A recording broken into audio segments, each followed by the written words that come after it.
رادیۆی دەنجی گەلە.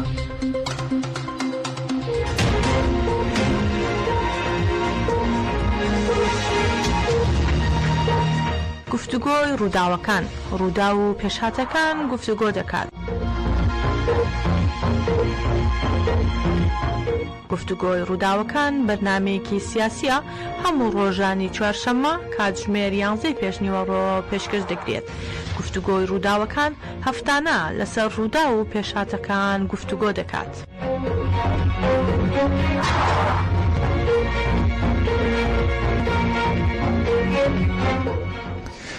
سڵاوتان لەبێت و جەژنی ژیانەوەتان پیرۆز. جارێکی دیکە دەبمەوە میوانتان بۆ بەرنامەیەکی دیکەی گفتوگۆی ڕووداوەکان. وەک دەزانن ئەمڕۆ ڕۆژێکی ئاسایی نییە. ئەمڕۆ 46مین ساڵ ڕۆژی دامەزراندنی پەکەکەیە و ئەم ساڵیش ساڵی ئازادی جەستەی ڕێبەر ئاپۆیە و ساڵی ئاواکردنی کوردستانێکی ئازادە. بیسەران گەر لە کوردستانن یان لە ئەوروپا یان لە چیاسەر بڵندەکان خەباتتان بەهێزکەن، چونکە ئاواکردنی کوردستانی ئازاد و مسۆگەرکردنی ئازادی جەستەی ڕێبەر ئاپۆ لە هەر کات نزیکترە. تەوەری یەکەمی ئەمڕۆ بەرنامە لەسەر دامەزراندنی پارتی کرێکارانی پەکەکە، پارتی کرێکارانی کوردستان پەکەکەیە و بە پێشەنگی ڕێبەر ئاپۆ. بۆ ئەو مەبەستەش ڕۆژنامەنووس بڕوا ئەسعاد میوانمان دەبێت. تەوەری دووەمی بەرنامەش لەسەر ڕۆژی جیهانی بەرەنگاربوونەوەی توند و تویژی دژبەژنانە و چالاکیەکانی ئەو ڕۆژە لە باشووری کوردستانە. میوانی بەرنامەش بۆ تەوەری دووەم ڕۆژنامەنووس شۆخان میرزا دەبێت.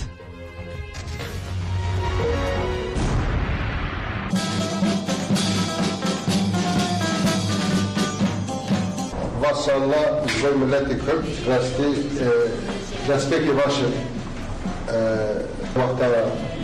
me bikomeka biçuk bi destpê xebatî kirî li Kurdistanê bi nevî Kurdiyê per nedihaziya dijmin heta dawiye hakim bû û hukmê wê li ser fethisandina Kurd bû. تابیرا من روژه هیرو وقتا ما بنابی پاکی که خواست خبات بلند بکن من انسان که پر به مجال در که چی آگره شردانی شارانی دلسوز پارتیامه باندگه ای پیش روی خسر خربون بریم هرم لكن ما نقول امکانه من در کبن نکاون در کبن مهم بقول لما نيتك درست تخاطر بيك بيني ها وكيد تستكمل تبينامن لازم انا قلت دفر رجدا مش بوي قال كرد بارتيك هاي درست اما ونسر ماجيخه ونسر دليخه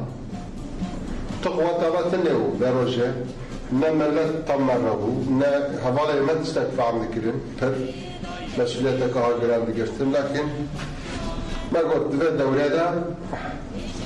لازم جبوي في ملتي مري قاوة كبابي صال دقاتية ام غير صالة بدين نمشين كل بحاضري وحتى مقارن ببين بالنفس الدارية ما قلت أنا هاو بارتيكنا بارتيا كي كردستاني بارتيا كي كاركرا بارتيا كي شورشكري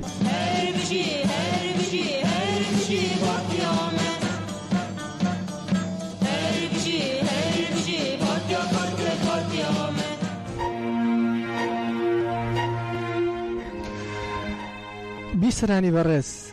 وەک ڕێبەراپۆ خۆشی دەڵێت جارێکی تر چۆن بۆ ئەو دەستەواژەی کوردستانی داگیر کرا و دڵی ئەو ناخورپێنێت چونکە دەزانێت خەبات بەردەوامە، چونکە دەزانێت بە پێشەنگی پەکەکە خەبات بەردەوامە. ئێوەش جارێکی دیکە بەو دەستەواژەی کوردستانی داگیر کرا و دڵتان خورپە نەکات، ئێوە پێشەنگی خەباتن. پێشچوونە لای سەرتەوەری یەکەمی بەرنامە، پێشچوونە سەر لای میوانی بەرنامە، ئێمە دۆسیەکمان ئامادەیە کە هەواڵانمان لە ڕۆژنیوزەوە لە ئاژانسی ڕۆژنیوزەوە ئامادەیان کردووە. هیوادارم بە دڵتان بێ گوێبیستی و دۆسیە بن پاشان دەگەڕێنەوەلاتەن. چیرۆکی بەرخۆدانی ئازادی پەکەکە.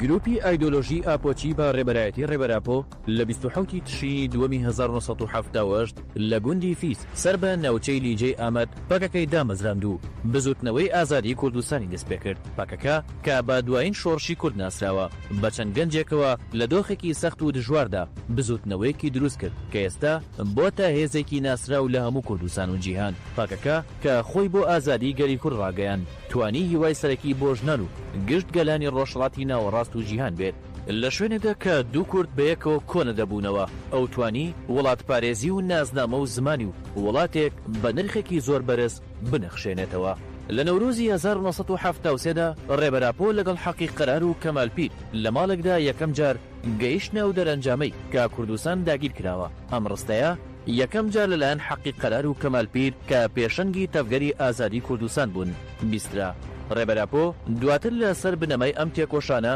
کۆبوونەوەی چوبووکی ڕێخست کە 5 گەنجی کورتیدا بەشدار بوون، لەوانە عەلی حەیدەر قەیتان. دوایەم کۆبوونەوەیە ڕێگەی دامەزانی پەکەکە بە هێواشی کرایەوە. دواتر هەموو کارە ئایدۆلۆژی و سیاسی و سەربازیەکان لە کوردستان لەم چوارچێوەیەدا پێشکەوتنیان بەخۆ بینی. دامەزانی پەکەکە شەهیدبوونی حەقی قەرار و وەڵامدانەوەی دوژمن.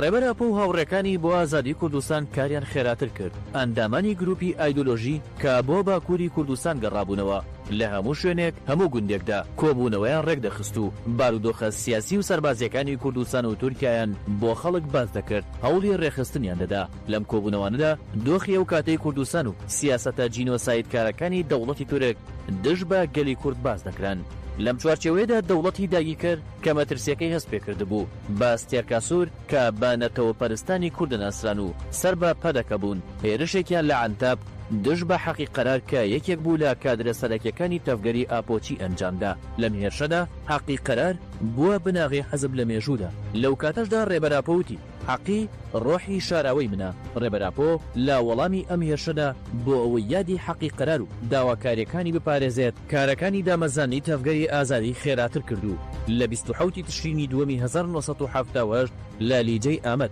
یەکەم کۆنگرەی بە ئامادەبوونی 22 نوێنەر بەڕێوە بردو. لە ئەنجامی کۆنگرەکەدا پەکەکە دامەزرا. 27 تشرینی دووەم بووە چیرۆکی مێژوویەک کە لە خۆڵەمێشی کووردا هەڵدەستێتەوە. لە ماوەی 46 ساڵدا پەکەکە نەک هەر لە کوردستان بگرە لە ڕۆژهەڵاتی ناوەڕاست و تەنانەت جیهانیشدا یەکێک لەو هێزانەیە کە زۆرترین باس و خواسی لەسەرا. هەموو کەس هەوڵی داوە لە پەنجەرەی خۆیەوە پێناسەیەک بۆ پەکەکە دابڕێژێت و بە گوێرەی بۆچوونەکانی ناوی لێ بنێت. بێگومان لە ماوەی 46 ساڵی ڕابردوودا ئەوەی زۆرترین هەوڵی داوە پەکەکە بناسێت تی بگات و واتای بۆ بدۆزێتەوە. دروستکەر و دامەزێنەری ئەو ڕێبەراپۆ بووە. ڕێبەراپۆ پەکەکەی وەک خوێنی ناو دەمارەکان وەسف کردووە کە ژیان دەبەخشێت، بۆیە وەک گەوهری تێکۆشانی ئازاد و دیموکراتی گەلی کورد ناساندوێتی. هەروەها ئاماژەی بۆش کردووە کە پەکەکە دابینکەری ژیانی ئازاد و دیموکراتی لە کوردستانە و بەهۆی پەکەکەوە گەلی کورد گەیشتۆتە بەهاری خۆی و بۆتە گەلی نەورۆز. پەکەکە لە مێژووی 46 ساڵی پڕشکۆ و ئیراریدا سیستەمی نکۆڵی لە ناوبردن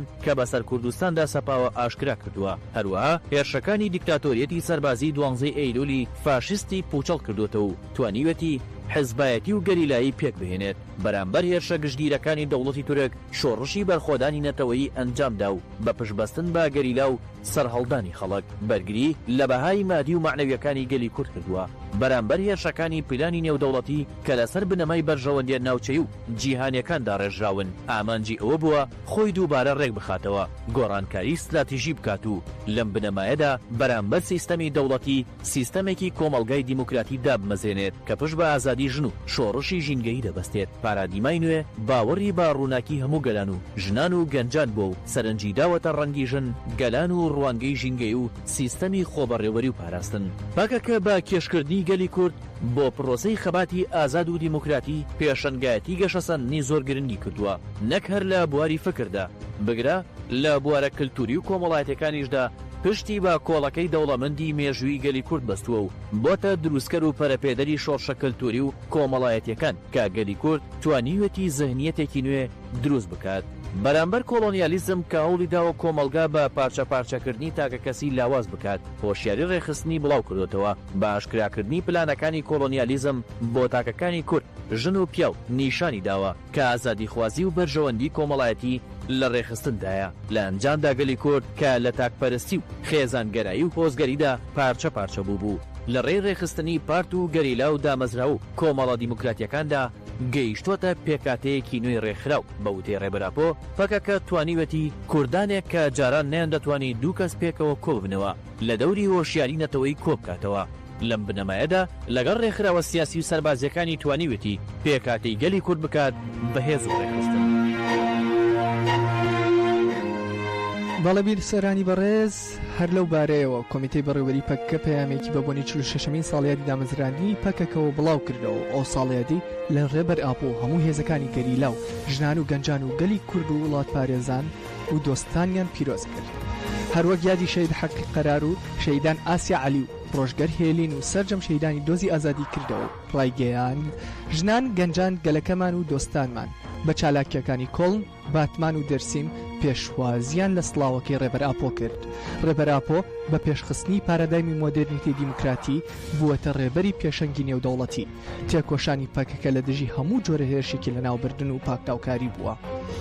لە ئەنجامیشدا ئەوانەی هێرشیان بۆ لە ناوبردنی پەکەکە کرد یان خۆیان شکستیان هێنا یانیش تووشی زیانی گەورە بوون. ئەوەی لەسەر پێی خۆی ماوەتەوە پێشکەوتووە پەکەکەیە. پەکەکە ئیرادەی هەبوون و ئازادی گەلی کوردە. گەلی کوردیش بە وتنەوەی دروشمی پەکەکە گەلە گەلیش لێرەیە ئەو ڕاستیی نیشان داوە. پەکەکە لە پەیامەکەیدا تیشکی خستووەتە سەر تێکۆشان و تێکۆشان بۆ بەدیهێنانی ئازادی جستەی ڕێبەر ئاپۆ ڕای دەگەێنێت. لە مانگی ڕابردووە هەندێک گفتوگۆ لە سیاسەتی باڵادەستی تورکدا لەبارەی ڕێبەر ئاپۆ و پرسی کوردەوە دەکرێت. ئێمە وەک بزوتنەوەکەمان ڕێگری لەو گفتوگۆیانە ناکەین لە پێناوبەدی هاتنی ئامان ئەنجامێکی ئەرێنیش لەو گفتوگۆیانە ئێمە هەڵوێستی هاندەرانەمان نیشاندا. بەڵام لە ماوەیەکی زۆر کووردا ئەوە ئاشکرا بوو کە ئەوەی باخچەلی و ئەردۆغان کاری لەسەر دەکەن پیلانێکی نوێیە. دەیانەوێت بەو قسانە ڕۆژەف بگۆڕن و تێکۆشانی گەلەکەمان و دۆستانمان لاواز بکەن. داگیرکردنی شارەوانیەکان و هێرشە پاکتاوکاریەکانیش نیشانی ئەوە دەد. ئێمە ڕوو لە گەلەکەمان و دۆستانمان دەڵێین هیچ شتێکی بەرهەمدار لەو گفتوگویانە نەگەیشتووەتە بەردەستی ئێمە. ئەوەی کە دەگوزارێت گفتوگۆی سەر ڕاگەاندن و نێوان خۆیانە. لەبەر ئەوەش دەبێت بڕوا بۆ قسانە نەکەین و تێکۆشان بۆ ئازادی جەستەی ڕێبەر ئاپۆ لاواز نەکەین. لەبارەی بەرخودانی گەریلاکانی ئازادی لە زاب حکوومەتیناش پەکەکە ڕایگەاند لە 23 تشرینی یەکەمەوە ئەوە سەلمێنراوە کە هیچ شوێنێک نییە فیدایە نەمرەکانی کوردستان دەستیان پێی نەگات. تورکیا جگە لە بە بنەماگرتنی هێزی ڕێبەر ئاپۆ بۆ چارەسەری و دیموکراتی بوون هیچ ڕێکەیەکی دیکەی نییە. لە 47مین ساڵی تێکۆشانی پەکەکەدا ئێمە لە هەموو کات زیاتر نزیکین لە ئازادی جەستەی ڕێبەر ئاپۆ و چارەسەر لەسەر بنەمای پرسی کورد. لەبەر ئەوەش پێویستە تێکۆشانی هەڵمەتی ئازادی جەستەی ڕێبەر ئاپۆ لە ئاستی سەرفەربەریدا پێش بەخرێت. لەسەر ئەو بنەمایش ئێمە جارێکی دیکە جەژنی پارتەکەمان لە گەل و دۆستانمان پیرۆز دەکەین. داوە لە هەمووان دەکەین کە ئاهەنگی گەور و کاریگەر بگێڕن. چالاکی و ئاهەنگەکانی پیرۆزکردنی ساڵیادی دامەزراندنی پەکەکە لەگەڵ تێکۆشان بۆ ئازادی جەستەی ڕێبەر ئاپۆ بکەن بە یەک.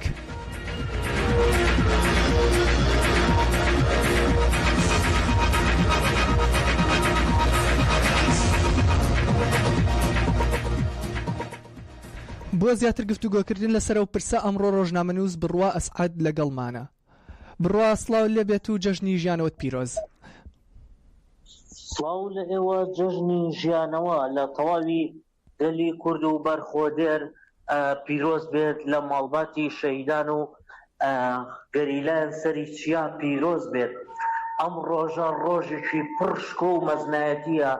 بۆ گەلی کورد بۆ هەر تاکێکی کورد بیەوێ بە شەرەفەوە بژی. لەم ڕۆژەدا جارێکی دیکە خۆری گەلی کورد هەڵهات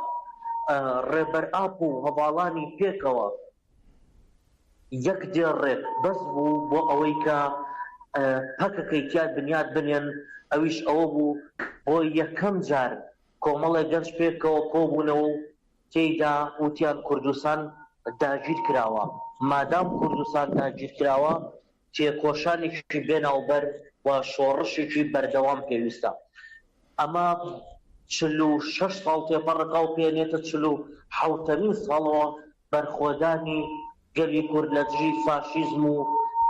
ناسیۆنالیست و داگیرکەرانی گەلی کورد بەردەوامی هەیە و یەکێکش لە جوانترین و گەورەترین بەرهەمەکانی ئەم شۆڕشەش ئازادی ڕۆژاوای کوردستان و گەلەکەیەتی. تێکۆشانی گەلی ڕۆژئاوا لە بەرامبەر داگیرکاری چەتەکانی داعش کە نوێنەرایەتی هەموو فاشیزمی دنیایانە کرد لە ڕۆژاوای کوردستان لەسەر دەستی کچان و کوڕانی گەلی کورد و ئاپۆیی تێکشکان. بۆیە گرنگە گەلی کورد لە هەر شوێنێک بێت ئەم ڕۆژە گەر بە تەنیا خۆشی بێ مۆمێک بۆ ئەم ڕۆژەدا بگیرسێنێت و یادی ئەم ڕۆژە پیرۆزە بکاتەوە، چونکە تەنیا ڕۆژێک نییە بۆ پارتێک، ڕۆژێک نییە بۆ کۆمەڵێک یان بۆ گروپێک، بەڵکو ڕۆژێکە بۆ تەواوی گەلی کورد کە پێویستە بە بایەخەوە بڕوانین و شەهیدان بە زیاتر بە بیربێنینەوە و ڕێگای شەهیدانش ون نەکرێت. بڕاگیان دەستگانە خۆش بێ، من پرسیارێکم هەیە لەسەرەوەی کە تۆ گوتت ئێمە لە ساکە لە ڕۆژاوای کوردستان بە پێشەنگی فکر و فەلسفەی ڕێبەراپۆ سیستەمێکی نوێ ئاوا کراوە، بەڵام ئایا دەتوانین چی بکەین لە باشووری کوردستانیش کە لە ئێستادا لەژێر هێرشی و داگیرکاریەکانی دوژمندایە و بە هاوکاری دەستی ناوخۆ خیانەت دەتوانین چۆن کوردستانێکی ئازاد و شکۆمەندانە ئاوا بکەین؟ بێگومان پرسیارەکە زۆر گرنگە. وەکو چۆن سەرەتای ئەم شۆڕشە کۆمەڵێک گەنجی بەرخۆدێر و خۆنەویست لە پێناو گەلەکەیاندا ژیانی خۆیان کردە فیدایی بۆ بنیادنانی شۆڕشێکی وەها، جارێکی دیکە پێویستە لە باشووری کوردستان هەمان میکانیزم لە ناو گەنجان و لە ناو ژنان بە تایبەت گەنجانی زانکۆ ڕێخستن دروست بکرێت و خۆ پەروەردەکردنی گەنجان دەست پێ بکە بۆ ئەوەی شۆڕشێکی نوێ کە لە قوڵایی مێژووی گەلی کوردەوە بێ لە ناو باشووری کوردستانە بۆ ئەوەی لە دژی داگیرکاریە فیزیکیەکان، داگیرکاریە ئاسمانەکان، داگیرکاریە زەمینی و کلتوریەکانە بۆستێتەوە. لە ڕاستیدا ئەمەش کەم تا زۆر هەبوو، بەڵام لە ئاستی پێویست و بە جۆرەی پێویست نەبووە. پێویستە لە باشووری کوردستانە پێداچوونەوەکی زۆر قوڵتر بۆ مێژوو بکرێت، چونکە ئەوانەی لە ڕابردوو بە ناوی شۆڕشەوە لە باشووری کوردستانە وەکو خۆیان بە ناوی شۆڕش بە ناویەکەن، لە ڕاستیدا چەواشەکاریەکی گەلی کورد و بەفیڕۆدانی خوێنی گەنجانی کورد بوو. بەڵام ئەوەی کە ئێمە باسی لێەکەین و ئەوەی کە ویستی گەلی کووردە ڕێخستن و پەروەردەیە، ئەتوانێت باشووری کوردستان لەم زەلکە و ناڕەحەتی ئێستا ڕزگار بکات و بیگەێنێ بە کەنارەکانی ئازادی. بڕات بۆ یەکێک کە ئازادی ناسی بێت تریز واتایەکی نامێنێ، بەڵام ئایا بۆ تەواوی گەنجانی دیکەی کوردستان و وەک تۆ ڕۆژنامەنووسێک کە باشتر ڕەنگە لە هەر کەسێکی دیکە ئاگداری دۆخەکە بیت بۆ تەواوی گەنجانی باشووری کوردستان و بۆ کۆمەڵگەی باشووری کوردستان چۆن ئەکرێت ئێمە خۆمان لەو ترسە ڕزگار بکەین کە ئێستاکە بەهۆی دەستی خیانەتی ناوخۆ بەرۆکی هەموو توێژەکانی کۆمەڵگەی گرتووە، لە ڕۆژنامەنووسانەوە بگرە، لە ژنانەوە بگرە، لە هەتاوەکو هەر توێژێکی کۆمەلگا دەڵێیت ڕوبەڕی ترسێک کراوەتەوە کە پێی دەڵێت تۆ نابێت دەنگی ئازادی بەرز بکەیتەوە. ئەم بەڕێخستنکردنە چۆن دەکرێت؟ بێگومان ئەو هێز و گرۆپانی کە هاوکاری دەوڵەتانی داگیرکردن و سەرقاڵن بە مێژووی پڕ لە خیانەتی خۆیانەوە هەمیشە ترسیان لە ئازادی هەیە، بە تایبەتش ئازادیەک لەلایەن گەنجان و ژنانەوە بێتەدی، چونکە هەر کات لە ناو گەنجانە دەنگیشی ئازادی بەرپا بێ هەمیشە فاشیزم و بەری خیانەت لە کەوتنی ڕۆڵی خۆیان نەترسن، بە تایبەت و بەڕاستیش ڕۆڵیان کەوتووە، کەسایەتیان کەوتووە و بە تەواویش لە گەلی باشووری کوردستانە ئەمە ڕەنگی داوەتەوە. ئێمە ئەبینین هەڵبژاردن لە دوای هەڵبژاردن ئەگەرچی زۆربەی کات هەڵبژاردنەکان لە باشووری کوردستانە لە بەرژەوەندی بەرەی خیانەتە یەکلاییە بێتەوە بە دەستێوەردانی وڵاتانی دەوروبەر لەگەڵ لە هەمان کاتیشدا ئەبینین کە ڕۆژ بە ڕۆژ زیاتر خەڵک لیان دوورەکەوێتەوە و خەڵک بۆی دەرەکەوێت کامانە جگە لە گروپێکی چەتە و خیانەتکار دژ بەگەل و خاک و نیشتیمان و وڵات و ئازادی خوازانی خوان هیچی دیکە نەبوونە. بۆیە پەرەپێدان بۆ پەروەردە ذهنی و فکریەی کە هەمیشە باسی لێوە ئەکەین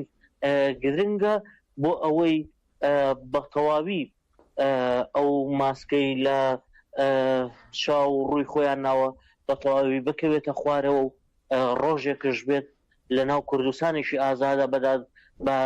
داد لە دادگای گەلە بە سزای خۆیان بگەن. من یەک پرسیاری ترەکەم و کۆتایی بە پرسیارەکانمانەوەیشەوەی لە ئێستاە گەورەترین نمونەی ژیانی گەریلاکانی ئازادی کوردستانە. ئایا ئەگەر تۆزێکیش بێت تۆسقاڵێکیش بێت گەنجانی کورد بتوانن لە ژیانی گەریلاکانی ئازادی کوردستان وەکو نمونە وەربگرن، ئەتوانی باسی ئەوەمان بۆ بکەیت دیارترین ئەو نمونانە چین کە بێ گەنجانی کورد لە ژیانی خۆیانە ئەنجامی بدەن تەطبیقی بکەن؟ بەڵێ لێرە لە باشووری کوردستان نمونەی زۆر بەرز و باڵامانێ لە گەنجانی کورد لە ناو گەنجانی باشووری کوردستان لەسەر جەم شار و شارۆچکان لە ناو بزوتنەوە ڕزگارەخوازی گەلی کورد و بزاوتی گەریلاکانی ئازادی کوردستاندا لەوانەش نمونەترین باڵا کە شەهید هەڵمەت دیارغەریبە کە لە تەمەنێکی زۆر گەنجیان ڕۆکاتە چیاکانی کوردستان و ئەبێتە پێشەنگ بۆ بەشێکی زۆری لە گەنجانی باشوور هەروەها لە شەهیدان دەستی ناقەندیل و شەهیدڤیان سۆران و شەهید بۆتان گەرمیانی و دەیان و سەدان شەیدی دیکە کە ئێستا نمونەی باڵا بەرچاون بۆ گەنجانی دوای خۆیان کە ڕێگاکەیان ئەگرن و بەردەوامی بۆ شۆڕش و بزاو تادەن.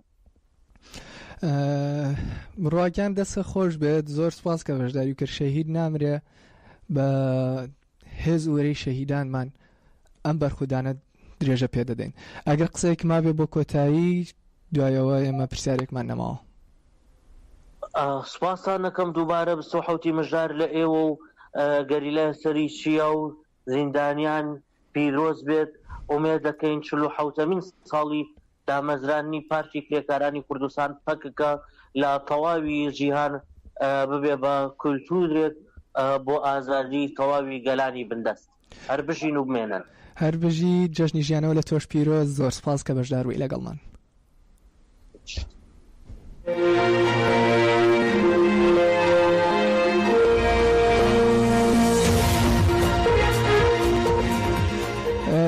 بیسەرانی بەڕێز تەوری دومی بەرنامە ڕۆژی گیانی بەرەنگاربوونەوەی توندوتیژی دژبەژنانە. هەر کاتێک گوێمان لە ڕۆژی گیانی بەرەنگاربوونەوەی توندوتیژی دژبەژنان دەبێت یان گوێمان لە 25 تشرینی دووەم یا 25 سەرماوەز دەبێت، ڕاستە و خۆ ناوی سێ خوشکانی میراباڵ دێتە گوێمان. لێ ڕەنگە بەهۆی نەناسینیانەوە هێندەش لە واتای ڕۆژە جیهانیەکە تێنەگەی بین. سێ خوشکەکەی میراباڵ لە خێزانێکی توێژی مامناوەندی گوندی ئۆجۆ دی ئاگۆران لە نزیک شارۆچکەی سالیسیدۆ لە کۆماری دۆمینیکا بوون. مینێرڤا توانی بەشی یاسا لە زانکۆ تەواو بکات کە یەکێک لە خوشکانی میراباڵە و بڕوانامەی بە کالیۆریۆسی بەدەستێنا بەهۆی ڕەتکردنەوەی پێشنیاری پەیوەندی ڕافایل ترۆژیلۆ سەرۆکی ئەو کاتەی کۆماری دۆمینیکا لە ساڵی 1940 یەکەم ئافرەت بوو کە لە کۆلێژی یاسا لە کۆماری دۆمینیکا ئەو بەشی تەواو کرد. خوشکەکانی میراباڵ لە تەمەنێکی زۆر زوو ژیانی هاوسەرگیریان پێکێنەوە بوون بە خاوەندی مناڵ. سەرڕای ئەوەش هاوسەرەکانیان پشتگیریان دەکردن بۆ بەرەنگاربوونەوە و دژایەتیکردنی ستەم و زۆرداری دەسەڵاتەکەی ڕافایل ترۆژیلۆ. مینێرڤا لە دوای بەشداریکردنی لە کۆبوونەوە سیاسیەکاندا و دوجار لەژێر کاریگەری مامی پەیوەندی کرد بە بزوتنەوەی سیاسی دژ بە دەسەڵات. پاشان هەردوو خوشکەکەی بە دوایدا چوون و بۆ ناو بزوتنەوەکە. دواتر گروپێکیان پێکەنا بە ناوی بزوتنەوەی چواردەی حوزەیران لە دژی ڕژێم. دەستیان کرد بە دابشکردنی نامیلکە بەسەر هاوڵاتیاندا لەبارەی تاوانەکانی ڕافایل ترۆژیلۆ پێداویستی چەک و بۆمبیان کۆکردەوە. لەناو گروپەکەدا سێ خوشکەکە خۆیان بە لاماری پۆساس یاخود پەپولە لە ناو دەبرد. سێ خوشکەکە لە چەندین جار لەگەڵ هاوسەرەکانیان لەلایەن دەسەڵاتەوە دەستگیر کران و ڕوبەڕووی ئەشکەنجەی دڕندانە و دەستدرێژی بوونەوە. خوشکەکانی میرابڵ دووپاتیان دەکردەوە ئێمە ناتوانین ڕێگە بدەین منداڵەکانمان لەم ڕژێمە گەندەڵ و ستەمکارەدا گەورە بن، دەبێت شەڕی دژ بکەین و ئێمە ئامادەین واز لە هەموو شتێک بهێنین، تەنانەت ئەگەر پێویست بکات ژیانمان. ئەو سەرچاوی دڵخۆشیە کە هەرچی لە تواناماندا بێت و بۆ وڵاتەکەمان بیکەین کە ئازاری زۆر دەچێژێ. دوجار لە ڕۆژی 25 تشرینی 1960 پاتریا مینێرڤا و ماریا سەردانی زیندانیان کرد بە مەبەستی بینینی هاوسەرەکانیان لە گەڕانەوەیان بۆ ماڵەوە لەلایەن هێزەکانی ڕافایل ترۆژیلۆ ڕاگیران و پاش ئەشکەنجەیەکی زۆر خنکێنران و تەرمەکەیان خرایە نێو ئۆتۆمبیلەکەیان و لە ڕێگەیەکی شاخاویدا هەڵدرانە خوارەوە مەبەستی شاردنەوەی تاوانەکە. بەڵام هەرزوو شێوازی کوشتن و دەستدرێژیەکان بووە هۆی ڕسوایی حکوومەت و خوشکانی میرابڵ بوونە سیمبۆلی خەبات لە پێناو ئازادی و هێمای خەباتی فیمینیستی و نازناوی پەپولە لە بیرنەچووەکانیان پێدرا. ئەدەلا کە چوارەم خوشکیان بوو کوشتنی خوشکەکانی کرد بە هێمای بەرگری جەماوەری. تیرۆرکردنی ئەو سێ خوشکە ڕێگە خۆشکەر بوو بۆ کوشتن و کۆتایهێنان بە ڕژێمی ڕافایل ترۆژیلۆی سەرۆکی وڵاتەکە لە دوای 6 مانگ. لە ساڵی 1961 یەکێک لە ئەنجامدەرانی تاوانەکەدانی بۆدانا کە بە فەرمانی ڕافایل ترۆژیلۆ خوشکەکانی میرابڵ کوژراون. دوجار لە هەفتەی تشرینی یەکەمی ساڵی 1999 کۆمەڵی گشتینەتەوەی گرتوەکان ناونانی ئەو ڕۆژەی بە ڕۆژی جیهانی بەرەنگاربوونەوەی تونند و تیژی دژی ژنان بە فەرمی پەسەند کرد. لە دوای دیاریکردنی 25 تشرینی دووەم لە سەرانسەری جیهاندا ساڵانە هەڵمەتی جیاواز بۆ ڕوبەڕووبوونەوەی تونند و تیژی ئەنجام دەدرێت. ژنانی کورد بۆ درێژەدان بەو تێکۆشانە بە دروشمی ژن ژیان ئازادی کە هەڵقوڵاوی فکری ڕێبەراپۆیە لە ئێستادا لە کوردستان زیندانەکان مەیدانەکانی جیهان پێشەنگی بەرخودانی سەردەم دەکەن و دووپاتی دەکەنەوە سەدەی 21ەمین سەدەی ئازادی ژنانە.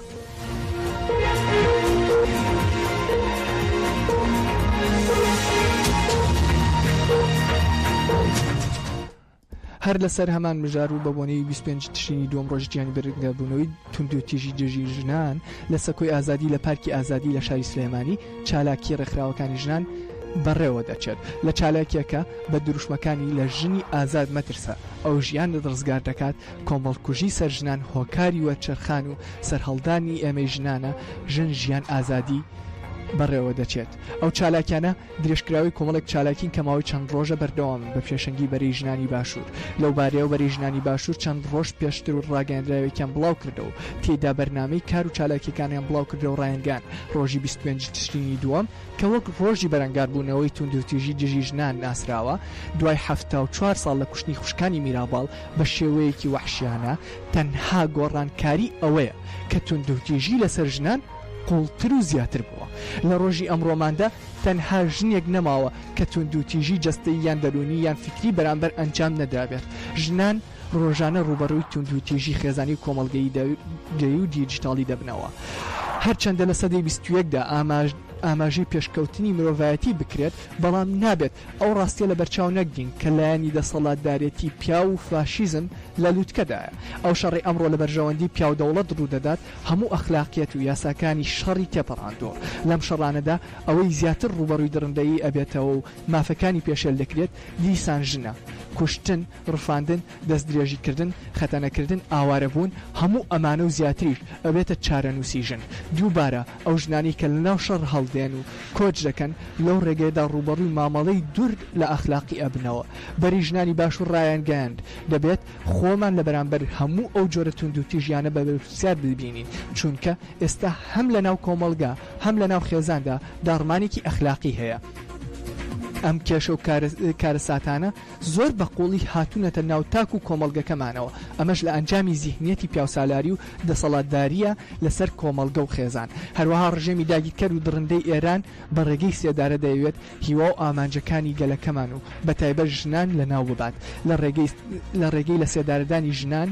ژنانی پێشەنگەوە دەخوازێت ڕێگە لە بەردەم گۆڕانکاری گەورە لە ئێران و ڕۆژهەڵاتی کوردستان بگرێت بۆیە هێرشی پیاو دەهوڵەت چەندێک توند بێت تێکۆشان و یەکگرتنی ژنان و خۆپاراستنی ژنانیش ئەوەندە توند و دژوار دەبێت بۆ ئەوەی سەدەی 21 ببێتە سەدەی شۆڕشی ژن ئەبێ ئێمە هەمیشە لە تێکۆشاندا بین بە بۆنەی 25 تشرینی دووەم ڕۆژی بەرەنگاربوونەوەی تونند و تیژی دژی ژنان لە شاری سلێمانی و دەوروبەری کۆمەڵێک چالاکی ئەنجام دەدرێت ئێمە وەک ژنانی بەری پاشووری باشوور بەشداری چالاکیەکان ئەبین بەری ژنانی باشوور چالاکیەکانی وەها ڕاگەن بە ئەنجامدانی سیمینار پانێڵ شانۆی سەرشەقام کردنەوەی پێشانگا گرتبوونەوە سەردانیکردنی شوێنی شەهید بوونی هەردوو شەهیدی ڕۆژنامەنووس کوڵستان تارا و هێرۆ بەهادین بەڵاوکردنەوەی نامیلکە و هەڵواسینی فلێکس لە شوێنە گشتیەکان لە دژی توند و تیژی سەرژنان دەوەستینەوە.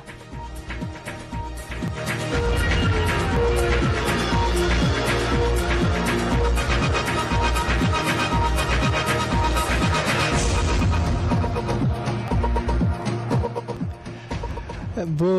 تەوەری دۆممان شۆخان میرزا ڕۆژنامەنووس لەگەڵمانە شۆخان سڵاو لێبێ ئێمە لە ڕادیۆی دەنگی گەل زوو دەبینە ئەرک بۆ تۆ هیوادارم بێزارمان نەکرد بێت بەس کە منەوانی کە لەوتنی ڕاستیەکان سڵ ناکەنەوە تۆژێکی لەوانەی کە لەوتنی ڕاستیەکان سڵ ناکەیتەوە زۆر سپاس بەخێر بێ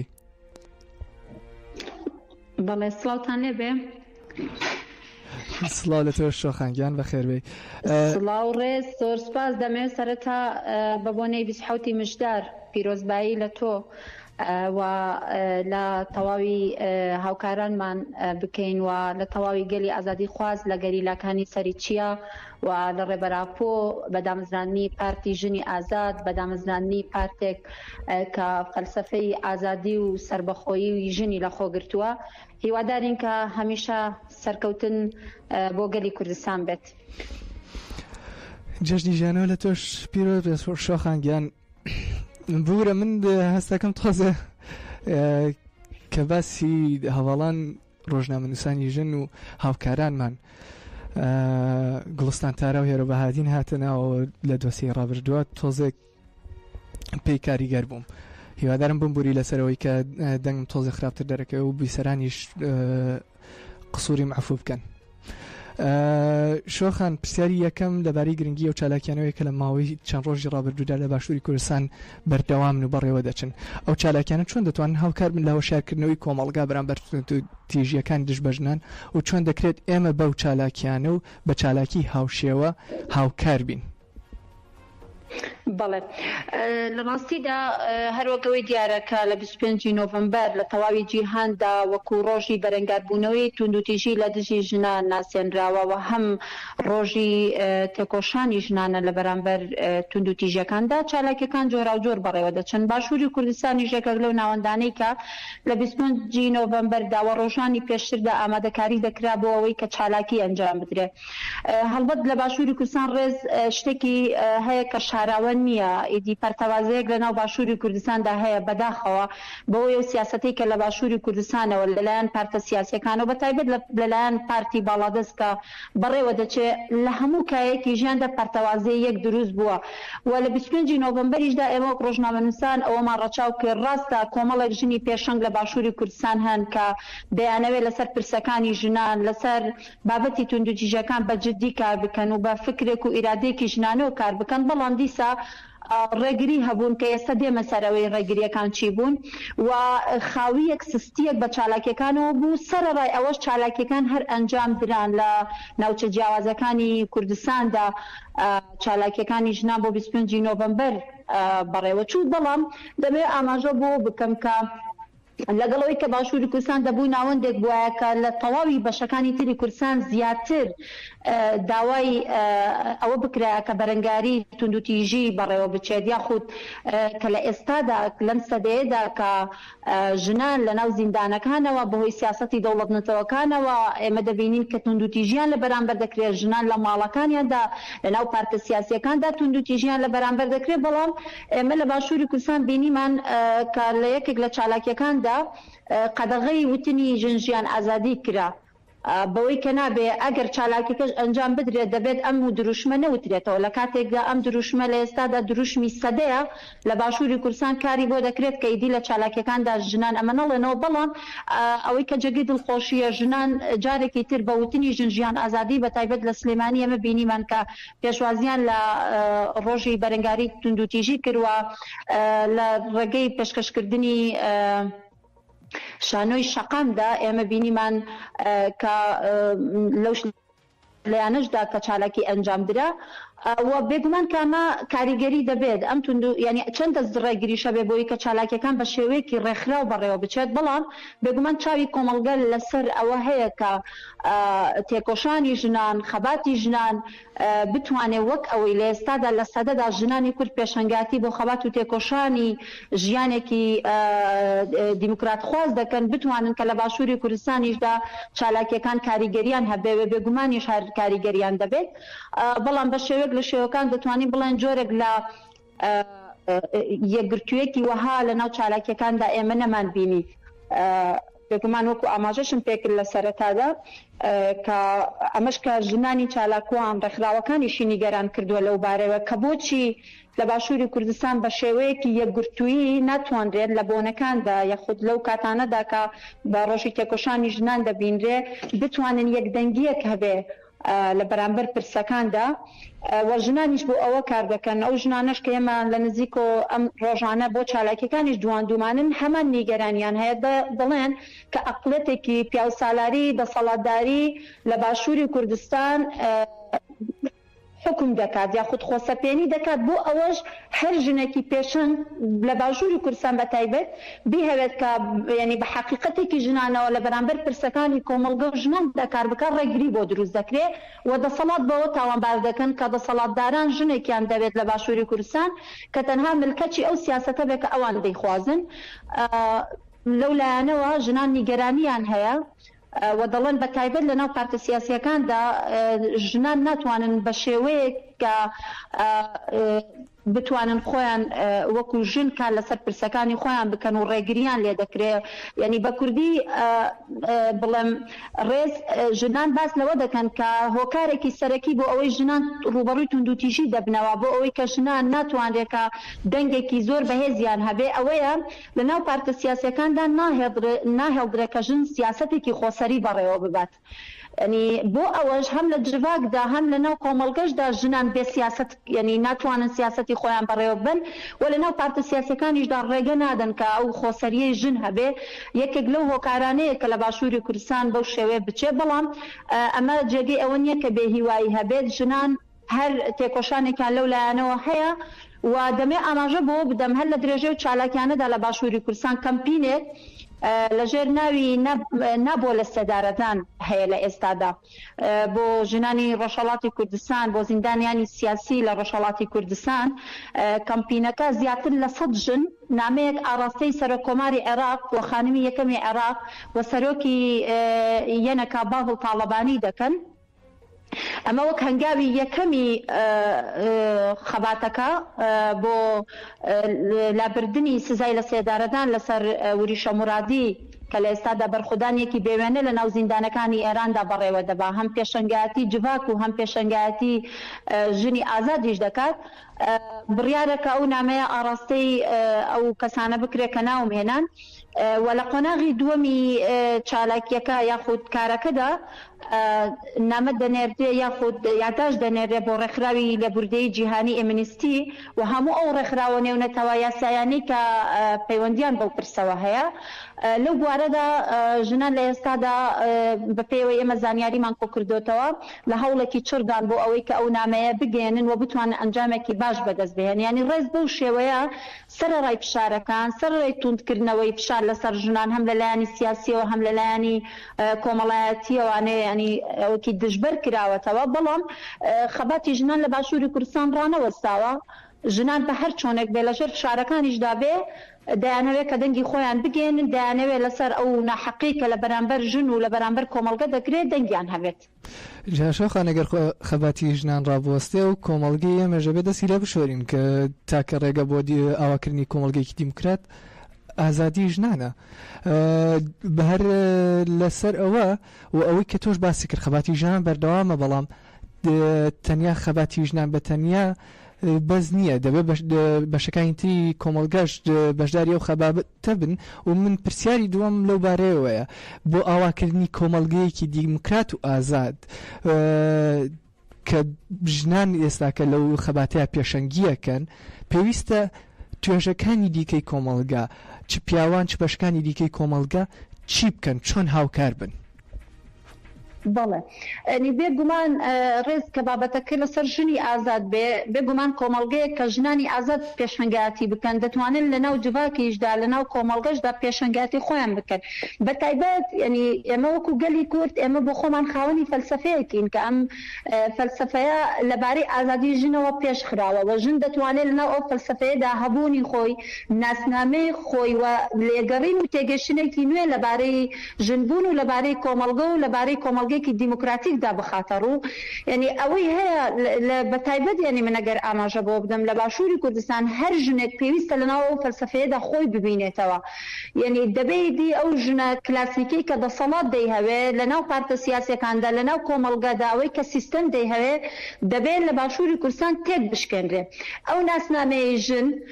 کە لە باشووری کوردستان وێنا دەکرێت بۆ ژن بێگومان کە ئەمە لە دەرەوەشدا ئێمە هەیە لەناو ڕۆژهەڵاتی ناوەڕاستە و یعنی لە ئەوروپاش ئەو ناسنامەی ژن کە سیستەم دەیهەوێ لە باشووری کوردستانیش ئەوە هەیە دەبێت ژن ئەو ناسنامەیە تێک یعنی ئەو وێنەیە بشکێنێت لە بەرامبەر ئەوەدا هەبوونێکی کە بە تەواوەتی ئازادی ژن و حقیقەتی ژن و فەلسەفەیەک کە پێناسەی ڕاستەقینەی ژن لە خۆ دەگرێت دەبێت ژن خۆی لەوە بگرێت و خۆی لە هەموو ئەو بتانە ینی ئەو بتانە بشکێنێت کە لەناو مشکی ئەودا بۆ ئەو دروست کراوە لەبارەی کەسایەتی ژنەوە لەبارەی کەسایەتی پیاوەوە تەنانەت و لەبارەی کەسایەت ینی پرسەکانی کۆمەڵگەشەوە بۆ ئەوە دەبێت لە باشووری کوردستان ینی پارتێکی سیاسی بە تایبەت لەبەر سیاست ئەگەر لەناو کۆمەڵ ینی ژن لە سیاستدا خۆی پێش بخا لە ڕاستیدا لە کۆمەڵگەدا جێگەی خۆی بکاتەوە لەو کاتەدا کۆمەڵگەش دەتوانێت خۆی ڕێک بخاتەوە بۆ ینی هەموو ئەرکەکە لەسەر ژن نییە بە تەنیا بەڵام دەبێت ژن ئەرکی سەرەکی بگرێتە دەست بێگومان و دواتریش لەناو هەموو بەشەکانی کۆمەڵگەدا لەناو هەموو خانەکانی کۆمەڵگەدا بتوانێت جێگە بگرێ ئەوەی هەیەنی لە باشووری کوردستان ئێستادا ئەوە بۆ بێڕۆڵکردنی ژنە کاتێک تۆ لە کۆمەڵگەدا ژنت بێڕۆڵ کرد و ڕۆڵە حەقیقەکەی و لە سندەوە ئەو کاتە ینی تااقەتی کۆمەڵگا وزەی کۆمەڵگەش لەو بارەوە دەگۆڕێت یعنی بۆیە من وای دەبینم وزەی کۆمەڵگا لە ژنەوەیە و هەمیش ژنیش لە کۆمەڵگەوە هێز وەردەگرێ بۆیە دەبێت ژن لەو لایەنەدا سیاستێکی ڕێخستنکراوی هەبێ لە بەرامبەر خۆیدا و دواتریش لە بەرامبەر کۆمەڵگەدا بەداخەوە ینی لە باشووری کوردستان بە شێوەیەکە لە درێژایی 30 ساڵی حکومڕانی لە باشووری کوردستان ینی جۆرە کەس ینی کۆمەڵگەی ئێمە جۆرە شکلێکی وەرگرتووە کە ینی لە هەموو پێوەرەکانیدا ینی لە هەموو پێناسەکانی کۆمەڵگەدا کە سیاست دروستی کردووە بەو شێوەیەش پێناسە بۆ ژن دەکرێت یعنی لە چاوی دەسەڵاتەوە پێناسە بۆ ژن دەکرێت لە چاوی سیستەمەوە پێناسە بۆ ژن دەکرێت و کۆمەڵگەی باشووری کوردستان بەداخەوە لە مێژوو لە حقیقەتی مێژووی خۆی دوور خراوەتەوە دەبێت جارێکی تر ژنان پێشەنگاتی بۆ ئەوە بکەن جارێکی دی ئەو حقیقەتی ئەو مێژووە بێنەوە بەرچاوی کۆمەڵگا و ئەمە ئەرکی ڕێکخراوەکانە ئەمە ئەرکی ینی دام و دەستگاکانی حکومیە کە بەداخەوە من بە ناودڵنیاییەوە دەڵم کە حکوومەت لەو بارەیەوە ناتوانێت شتێک بکە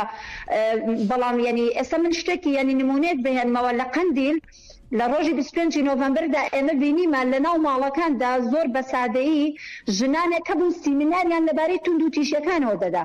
یعنی ئێمە پێویستمانە لە ڕاستیدا لە باشووری کوردستان لە ماڵەکاندا ینی تاک بە تاکی ماڵەکاندا لە کۆڵانەکاندا سیمیناری ژنان هەبێ هۆشیارکردنەوەی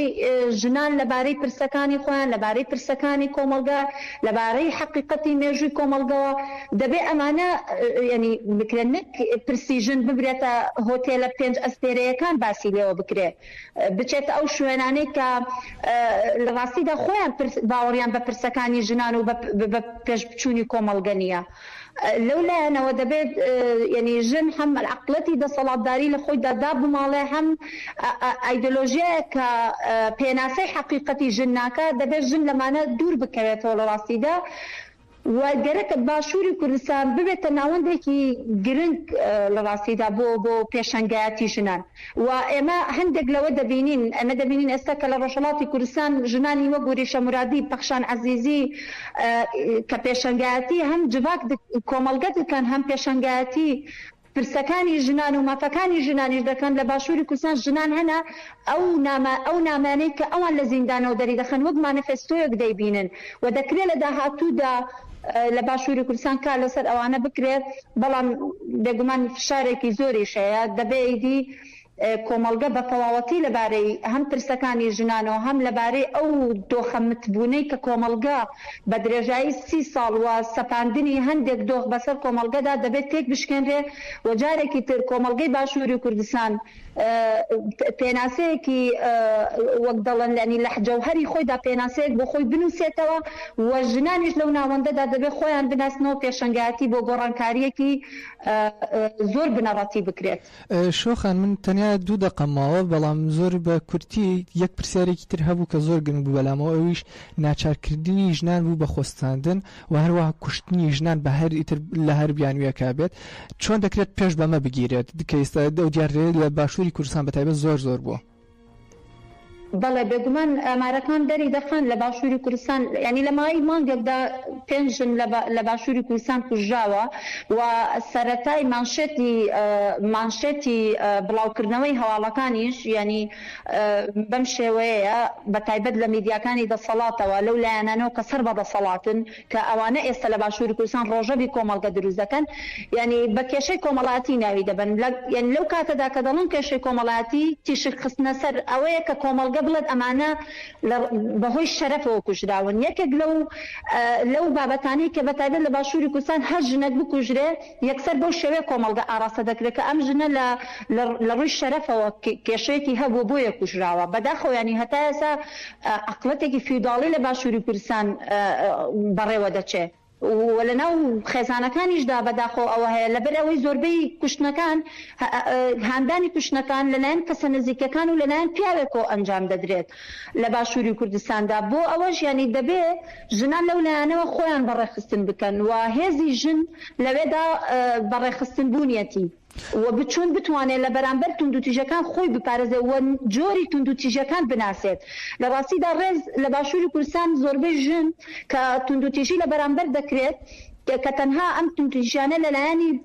کوشتنەوە ینی فیزیکیەوە جەستەوە نییە لە ڕووی دەرونیەوە زیاتر ئەم توندوتیژانانە لە بەرامبەر ژن دەکرێت تا دواتر سەر دەکێشێ بەخۆ ژنان ناچار دەکرێن خۆیان بکوژن ژنان ناچار دەکرێن کە ڕوبەڕووی کوشتن ببنەوە بۆ ئەوە هێزی ژن و خۆڕێخستکردنی ژن هۆشیاری بێگومان لەو لایەنەوە زۆر گرنگە دەبێت ژنان لەباری هۆشیاریدا زۆر قوڵ ببنەوە و لەبارەی ناسینی خۆیانەوە زۆر قوڵ ببنەوە و لەبارەی چارەسەری کێشەکانیش بێگومان یەکگرتووی ژن وەک خۆی هێزی خۆی ینی ئەو هێزەی کە لە خۆیدا هەیە دەبێت ڕێکی بخات بۆ ئەوەی بەرەنگاری توندوتیژەکان بکە بەو شێوەیە دەتوانێت ژن خۆی لە بەرامبەر کوشتنەکان لە بەرامبەر ناچارکردنی کوشتنەکان ڕابوەستێ بەڵام بە تەنها بە ژنێک و دوو ژن ناکرێت بێگومان دەبێت یەکگرتنێک هاوبەش کارکردنی هاوبەش لەو لایەنەوە هەر لەلایەنی ناوەندەکانی ئەکادیمیەوە هەبێ هەم لەلایەن هۆشیاری کۆمەڵگە و خێزانەکانیش لەو لایەنەوە ڕۆڵی خۆی دەبینێت. زۆر سپاس دەستکانە خۆش بە شۆخەنگیان زۆر سپاس بۆ بەشداریکردن لەگەڵمان جەژنی شە پیرۆز دووبارە جەژنی ژنیوانە و پیرۆز.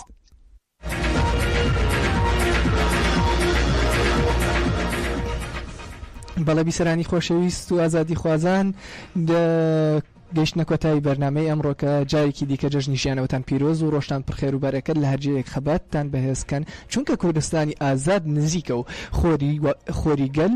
وا لەسەر لووتکەی چیاوە سەر هەڵدێنێت ئێوەش پێشەنگی ئەو خەباتن.